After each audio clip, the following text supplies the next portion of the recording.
ସମସ୍ତଙ୍କୁ ସୁପ୍ରଭାତ। ଆଜି ଆମେ ଗୁରୁ ଶିଷ୍ୟ ସମ୍ପର୍କରେ ଆଲୋଚନା କରିବା ଏବଂ ଗୁରୁ ଶିଷ୍ୟ ସମ୍ପର୍କର ପ୍ରାବନ୍ଧିକ ହେଉଛନ୍ତି ଶତ୍ରୁଘ୍ନ ନାଥ। ଆଜି ପ୍ରଥମ ଦିବସରେ ଦେଖିବା ଫଟୋଚିତ୍ର ଦେଖିପାରୁଥିବ। ଆମେ ତ୍ରେତୟା ଯୁଗରେ ଦେଖିପାରିବା ଗୁରୁ ବିଶ୍ୱାମିତ୍ର ରାମ ଲକ୍ଷ୍ମଣଙ୍କୁ। ଆମେ ଦେଖିପାରିବା ଦ୍ୱାପର ଯୁଗରେ ଏକଲବ୍ୟଙ୍କର ଗୁରୁ ଦକ୍ଷିଣା ଯେଉଁଟା ଦେଇଥିଲେ ଗୁରୁ ଦ୍ରୋଣାଚାର୍ଯ୍ୟଙ୍କୁ। ଆମେ ଦେଖିପାରିବା ରାମକୃଷ୍ଣ ପରମହଂସ ଏବଂ ସ୍ୱାମୀ ବିବେକାନନ୍ଦଙ୍କ ଗୁରୁ ଶିଷ୍ୟ ସମ୍ପର୍କ। ଏହି ପ୍ରକାରେ ଆମ ଭାରତବର୍ଷରେ ଗୁରୁ ଶିଷ୍ୟ ସମ୍ପର୍କର ପରମ୍ପରା ଆଜି ପର୍ଯ୍ୟନ୍ତ ବଜାୟ ରହିଛି। ଯେମିତି ଗୁରୁ ପୂର୍ଣ୍ଣିମା ମଧ୍ୟ ଅତି ଉତ୍ସାହର ସହିତ ପାଳନ କରାଯାଏ, ଏମିତିକି ଗୁରୁ ଦିବସ ମଧ୍ୟ ପାଳନ କରାଯାଇଥାଏ ଅତି ଉତ୍ସାହର ସହିତ। ତ ସମାଜରେ ଗୁରୁ ଏବଂ ଶିଷ୍ୟଙ୍କର ପରମ୍ପରା ଅତୀବ ପ୍ରାଚୀନ। ପ୍ରାଚୀନ କାଳରେ କେମିତି ମୁନି ଋଷିମାନଙ୍କ ଆଶ୍ରମକୁ ଶିଷ୍ୟମାନେ ବିଦ୍ୟାଧ୍ୟୟନ କରିବା ପାଇଁ ଯାଉଥିଲେ ଏବଂ ସେଠାରୁ ବିଦ୍ୟା ଅର୍ଜନ ପରେ କେମିତି ଗୃହକୁ ପ୍ରତ୍ୟାବର୍ତ୍ତନ କରୁଥିଲେ ତାହା ମଧ୍ୟ ଆମେ ଜାଣିଛୁ। ଭାଗବତ ଗ୍ରନ୍ଥରେ ମଧ୍ୟ କୁହାଯାଇଛି ଗୁରୁଙ୍କ ସମ୍ପର୍କରେ। ତାହା ଆମେ ଆଲୋଚନାର ବିଷୟବସ୍ତୁରେ ରଖିବା। ତ ଗୁରୁ ବିଶ୍ୱାମିତ୍ର ଏବଂ ରାମଚନ୍ଦ୍ର ଲକ୍ଷ୍ମଣଙ୍କର ଫଟୋଚିତ୍ର ଦେଖିପାରୁଥିବ। ଗୁରୁ ଦ୍ରୋଣାଚାର୍ଯ୍ୟ ଓ ଏକଲବ୍ୟଙ୍କର ଫଟୋଚିତ୍ର ମଧ୍ୟ ଦିଆଯାଇଛି। ଏମିତିକି ଗୁରୁ ରାମକୃଷ୍ଣ ପରମହଂସ ଓ ସ୍ୱାମୀ ବିବେକାନନ୍ଦଙ୍କ ବିଷୟରେ ମଧ୍ୟ କୁହାଯାଇଛି। ଆମେ ଏମାନଙ୍କ ସମ୍ପର୍କରେ କ୍ଲାସ୍ରେ ବିଶେଷତଃ ଆଲୋଚନା କରିବା। ଆମେ ଦେଖିବା ଲେଖକ ପରିଚୟ। ଲେଖକ ଶତ୍ରୁଘ୍ନ ନାଥଙ୍କର ପରିଚୟ କ'ଣ? ଭଦ୍ରକ ଜିଲ୍ଲାର ଉତ୍ତର ବାହିନୀ ଗ୍ରାମରେ ପ୍ରଫେସର ଶତ୍ରୁଘ୍ନ ନାଥ ଜନ୍ମଗ୍ରହଣ କରିଥିଲେ। ମୌଳିକ ଶିକ୍ଷା ସଂଗଠକ, ଶିକ୍ଷା ଅଧ୍ୟାପକ, ଶିକ୍ଷକ ପ୍ରଶିକ୍ଷଣ ମହାବିଦ୍ୟାଳୟ ଏବଂ ରାଜ୍ୟ ଶିକ୍ଷା ପ୍ରତିଷ୍ଠାନର ଅଧ୍ୟକ୍ଷ ଭାବରେ କାର୍ଯ୍ୟ କରି ସେ ସରକାରୀ କାର୍ଯ୍ୟରୁ ଅବସର ଗ୍ରହଣ କରିଥିଲେ।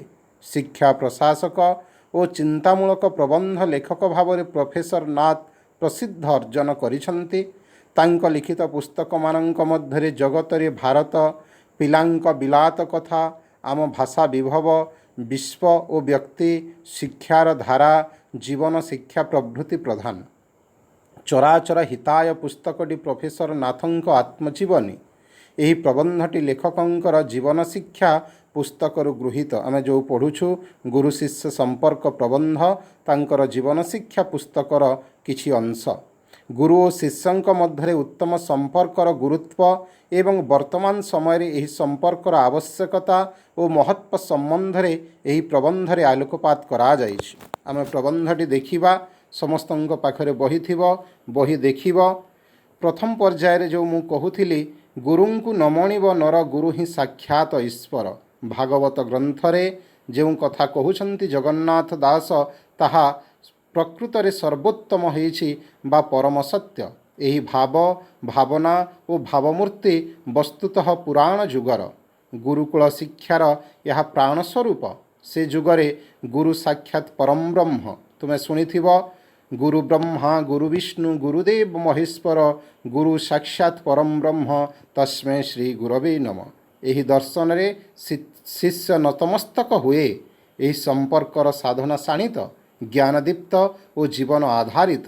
କିନ୍ତୁ କର୍ପୂର ଯାଇଛି ମାତ୍ର କଣା ପଡ଼ି ରହିଛି। ଆଜି ସେହି ଗୁରୁ ଶିଷ୍ୟ ସମ୍ପର୍କ କେମିତି ଧୀରେ ଧୀରେ ଲୋପ ପାଇବାରେ ଲାଗୁଛି ତାହା ଏଠାରେ କୁହାଯାଉଛି। ସେଇଥିପାଇଁ କହୁଛନ୍ତି ଅତୀତକୁ ଉଦ୍ବୋଧ ହୋଇ ବୃଥା ଭାଳି ଭାଳି। ନ୍ୟାୟରେ ସମସ୍ତ ଅତୀତ ଯେପରି ଶିକ୍ଷାର ଏହି ଇତିବୃତ୍ତ ସେହିପରି କେବଳ ବୃଥା ଭାବନାରେ ପରିଣତ ହୋଇଛି। ଏହାର ଅର୍ଥ ହେଲା ଅତୀତକୁ ଉଦ୍ବୋଧ ହୋଇ ବୃଥା ଭାଳି ଭାଳି। ଆମେ ଅତୀତରେ ଏମିତି ଥିଲା, ସେମିତି ଥିଲା, ଏଇଆ ହେଉଥିଲା ଆମେ କହୁଛୁ ଏବଂ ବୃଥାରେ ଭାଳି ହେଉଛୁ। ସେହି ସମ୍ପର୍କକୁ ବଜାୟ ରଖିପାରିଲେ ଯାଇ ତାହା ହେବ ବୋଲିକି ଲେଖକ କହୁଛନ୍ତି। ଏ ବିଷୟରେ କେହି ବୃଥା ଭାବନା କରିବାକୁ ଇଚ୍ଛା କରନ୍ତି ନାହିଁ। ଏସବୁ ଆଜି ଅବାସ୍ତବ, ଅବାନ୍ତର ଓ ଅପ୍ରାସଙ୍ଗିକ। ଅନ୍ୟ କେତେକ କହନ୍ତି କି ଥିଲା ଏ ରାଜ୍ୟ, କି ହୋଇଛି ଆଜ। ସେମାନେ ସିନା ବଦଳି ଯାଇଛନ୍ତି। ଯେଉଁ ଲୋକମାନେ କହନ୍ତି किंतु जो राज्य थिला ताहा एबे भी अछि। मनीषर प्रकृति बदली जाइछि।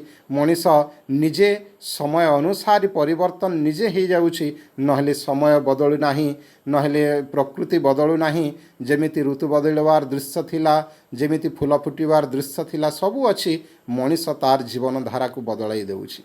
सेमाने कल्पना विलासी, स्वप्नर आनंद सेमानंकु विभोर करे, किंतु जाग्रत अवस्था मर्मांतिक जंत्रणादायक हुए। किंतु प्रश्न हेउछि से संपर्क आउ फेरिबो कि? माने गुरु शिष्य संपर्क विषय आम विशेषतः आलोचना करिबा क्लास रे। संपर्क दूरे थाउ, शिक्षक आज गुरु रूपे परिचित हेबाकू मन करुनाहांती। सेपरि संबोधन मध्य एक प्रकार व्यंग बा चाटु हो जाउछि। एई गुरु वाक्य, बाबा वाक्य इत्यादि आजिकाली गोटे चाटुकार भलिया हो जाउछि, जहाकू सहजरे सही हेउनाही। शिक्षा पद्धतिर मूलरू चूल पर्यंत गुरु पदवाच्य हेबार बासना मनरे नाही।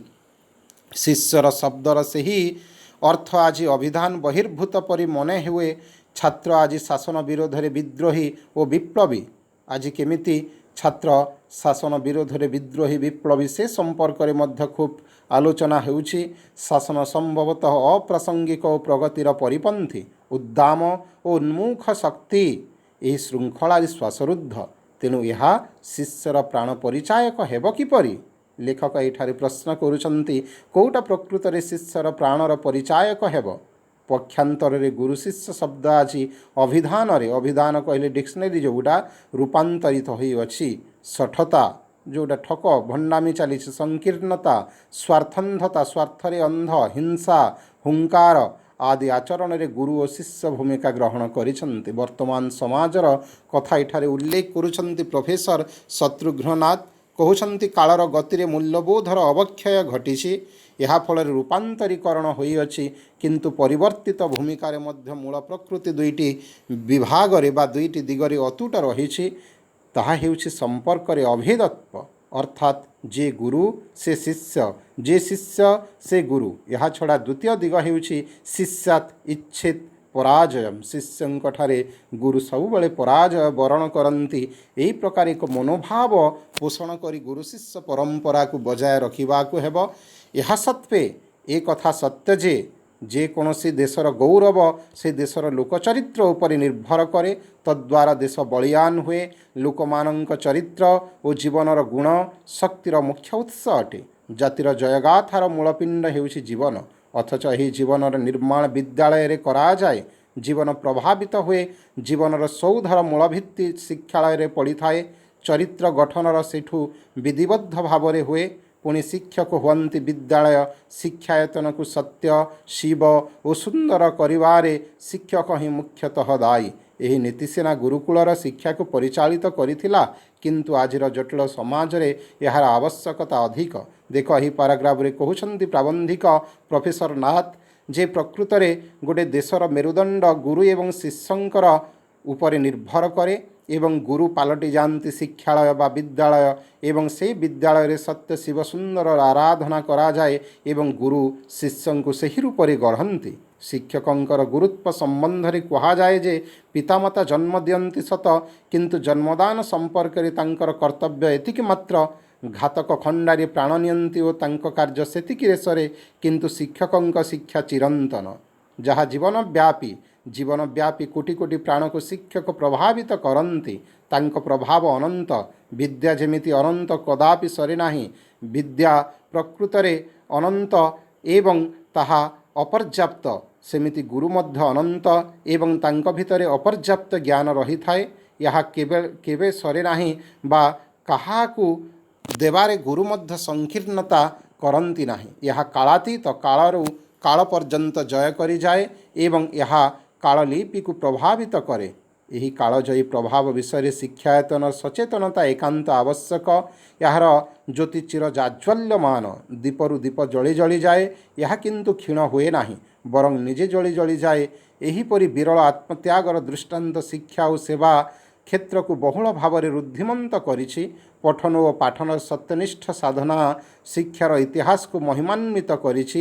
ପଠନ ବିରହିତ ପାଠନ କେବଳ ଶୁଷ୍କ ବଖାଣରେ ପରିଣତ ହୋଇଛି। ପ୍ରଭାବକାରୀ ପ୍ରାଣର ପ୍ରାଚୁର୍ଯ୍ୟ ଗୁରୁ ଜୀବନକୁ ଗରିୟାନ କରେ। ଆଦର୍ଶ ଦ୍ୱାରା ଏହା ଜୀବନ୍ତ ହୁଏ, ସଂକ୍ରମଣରେ ସହାୟକ ହୁଏ। କେତେ ସୁନ୍ଦର ଭାବରେ କହୁଛନ୍ତି ପ୍ରଫେସର ନାଥ, ଯାହାକି ଗୋଟେ ବିଦ୍ୟା ଓ ବିଦ୍ୟାର୍ଥୀ ପ୍ରବନ୍ଧରେ ବିଦ୍ୟା ଏବଂ ବିଦ୍ୟାର୍ଥୀର ଜୀବନ ବିଷୟରେ କହିଥିଲେ ପ୍ରଫେସର ଚିତ୍ତରଞ୍ଜନ ଦାସ। ସେହିପରି ଏଠାରେ ପ୍ରଫେସର ଶତ୍ରୁଘ୍ନନାଥ ଗୁରୁ ଶିଷ୍ୟ ସମ୍ପର୍କ ବିଷୟରେ ଉତ୍ତମ ଭାବରେ ବୁଝାଇ ଦେଉଛନ୍ତି। ସେଥିପାଇଁ ଗୁରୁଙ୍କ ସ୍ଥାନ ଉଚ୍ଚରେ, ଶିକ୍ଷା ପଦ୍ଧତିର ସର୍ବୋର୍ଦ୍ଧ୍ୱରେ। ଯୁଗେ ଯୁଗେ ସେ କେବଳ ଶିକ୍ଷାର୍ଥୀଙ୍କର ନୁହେଁ, ସମଗ୍ର ସମାଜର ନମସ୍ୟ ହୁଅନ୍ତି। ଜଣେ ମନୀଷୀ ଏହି ଭାବନାକୁ ସ୍ୱୀୟ ବାଣୀରେ ପ୍ରକାଶ କରିଛନ୍ତି। ତାହା ହେଉଛି, ମୁଁ ମୋର ଜନ୍ମ ପାଇଁ ପିତାମାତାଙ୍କ ସମୀପରେ ଋଣୀ, କିନ୍ତୁ ମୋର ଜୀବନ ପାଇଁ ଗୁରୁଙ୍କ ସମୀପରେ ଋଣୀ। ଗୁରୁ ପ୍ରାଣ ପ୍ରତିଷ୍ଠା କରନ୍ତି।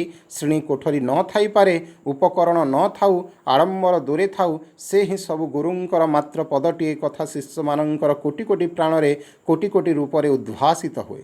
ଏ ତ ହେଲା ଗୋଟିଏ ଦିଗ। କାହା ପାଇଁ ଗୁରୁ, ସେ କାହାର, ତାଙ୍କ ସମ୍ପର୍କ କାହା ସହିତ। ସତ୍ୟ ପ୍ରତି ସମର୍ପଣ ଓ ଜ୍ଞାନ ଦାନରେ ଶିକ୍ଷା ବା ନିଷ୍ଠା ଯୋଗୁଁ ଶିଷ୍ୟଙ୍କର ଜ୍ଞାନ ପିପାସା ବୃଦ୍ଧି ପାଇବ। କିନ୍ତୁ ଶିକ୍ଷା ପ୍ରକ୍ରିୟାରେ କେନ୍ଦ୍ରସ୍ଥ ହେଉଛନ୍ତି ଶିଷ୍ୟ। ସେ ଶ୍ରଦ୍ଧାବାନ ହେବେ। ସେଇଥିପାଇଁ ତ କୁହାଯାଏ, ଶ୍ରଦ୍ଧାବାନ ଲଭତେ ଜ୍ଞାନମ୍। ସେ ସ୍ୱାଧ୍ୟାୟ କରିବେ, ସେ ଅନୁରାଗୀ ହେବେ। ଏହା ଫଳରେ ଗୁରୁ ଶିଷ୍ୟ ସମ୍ପର୍କ ମୂଳମନ୍ତ୍ର ହେଉଛି ତେଜସ୍ୱିନା ବଥିତମସ୍ତୁ କାର୍ଯ୍ୟତଃ ପ୍ରକାଶ ପାଇବ। ଗୁରୁ ହେବେ ଶିଷ୍ୟ ପରାୟଣ ଓ ଶିଷ୍ୟ ହେବେ ଗୁରୁ ପରାୟଣ। ଉଭୟ ଗୁରୁ ଓ ଶିଷ୍ୟ ବିଦ୍ୟାପରାୟଣ ହେବେ, ସେମାନଙ୍କ ବିଦ୍ୟା ସେବାପରାୟଣ ହେବ। ଏଥିରେ ଗୁରୁ ଶିଷ୍ୟ ସମାଜ ଓ ଅଭିଭାବକ ଜଡ଼ିତ ହେବେ। ଏହିପରି ଭାବରେ ଖୁବ୍ ସୁନ୍ଦର ଭାବରେ ବୁଝାଉଛନ୍ତି ଲେଖକ ପ୍ରଫେସର ନାଥ। ଆମେ ତାହା କ୍ଲାସ୍ରେ ପୁଣି ଆଲୋଚନା କରିବା। ଧନ୍ୟବାଦ।